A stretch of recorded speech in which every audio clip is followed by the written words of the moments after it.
welcome to the Tabletop Games blog topic discussion. Isolated Games Night.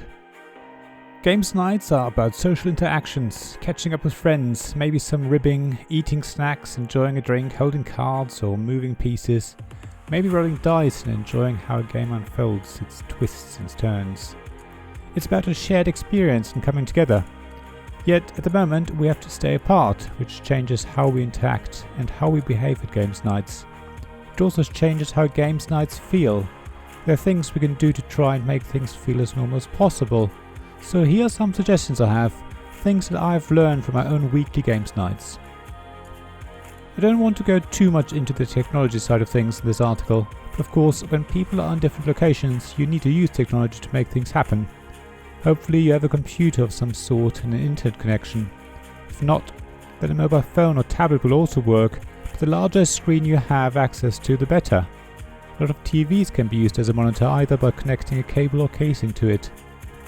You'll probably have to learn new things, but with modern online search engines, help shouldn't be too far away. You might also have to set up new accounts for chat and online game sites, but that isn't too hard either. It should be possible to find the right solutions for you. With that out of the way, let me move on to the social side of things. I think it's important to keep doing the same things that you would normally do during your games night.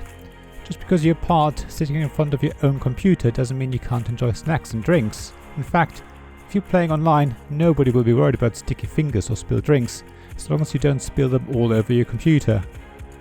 So have some crisps, dips, sweets or whatever else you would normally have. In fact, you could treat yourself and have something fancy and special that you would normally only have on special occasions. So go for the branded crisps or some luxurious chocolate. You can even have an alcoholic drink if you want because you're not driving anywhere. Or just enjoy a soft drink, hot drink or other beverage. To create a sense of togetherness, share a photo of your snacks and drinks. Or if you're using video chat, then hold everything up to the camera so everyone can see. I've found it really made a difference to see what others are eating and drinking. It's strange, but little things like that really help and make you feel more connected. Speaking of video chat, I would probably recommend to keep it simple. A good voice chat is often much better than some grainy video of someone's face that keeps blurring and hogging the bandwidth. Maybe use it at the beginning of the game's night or at the end to allow you all to catch up with each other, but the focus should be on the game and the chat for the rest of the time. Catching up with what everyone has been up to is also very important. You haven't seen each other for a while, so do let people talk about what's been happening in their lives. Just beware that voice or video chat is a bit different to talking in person. There's a delay, so let people finish what they're saying and don't talk over each other. Leave pauses to allow others to join in. It's not too hard and you should quickly get the hang of it. Also, don't be afraid to ask someone to repeat what they said if you didn't hear. In fact, if the audio quality isn't good enough, for example because there's background noise or the audio keeps cutting out, then do say so. People don't usually hear how their audio comes across, so they won't know if there are problems.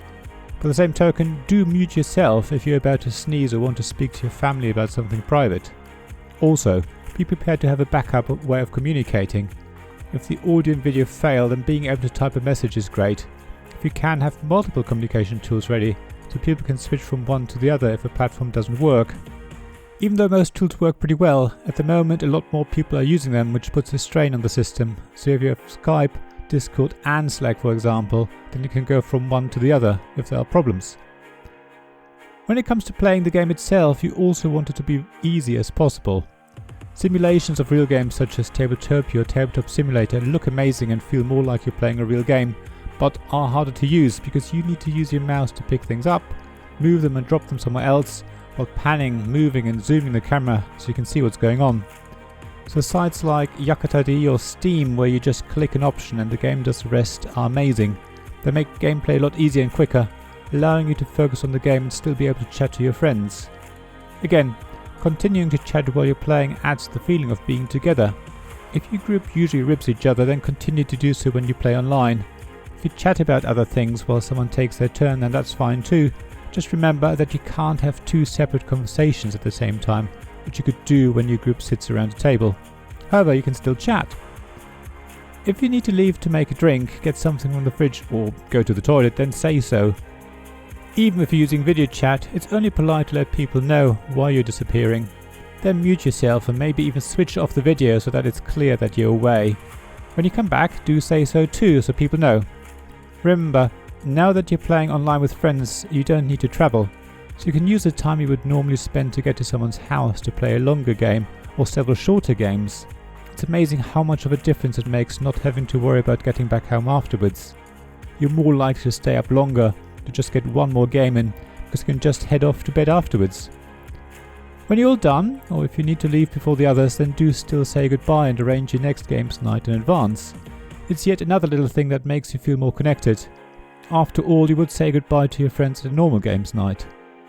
So I do think that playing with people who are all in different locations works, and is as close as we'll get to having a real games night at the moment, and playing remotely also offers some upsides. Have you played games with people in other locations yet? What tools did you use? How did you find the experience? Are there tips you want to share? I would love to hear from you. Please post your thoughts and suggestions on the blog, see link in the description below, and in the comment section. Thank you for listening to this Tabletop Games blog topic discussion podcast. Please check the description below for links mentioned in this episode, as well as to the written version of this article on the blog. If you enjoyed this episode, please subscribe, give us some stars or leave a review. Please also tell your friends about me, and if you want to offer financial support, check out my Patreon and Ko-fi pages, links to which you'll find in the blog at tabletopgamesblog.com. So thank you again for listening, and I hope to see you again soon.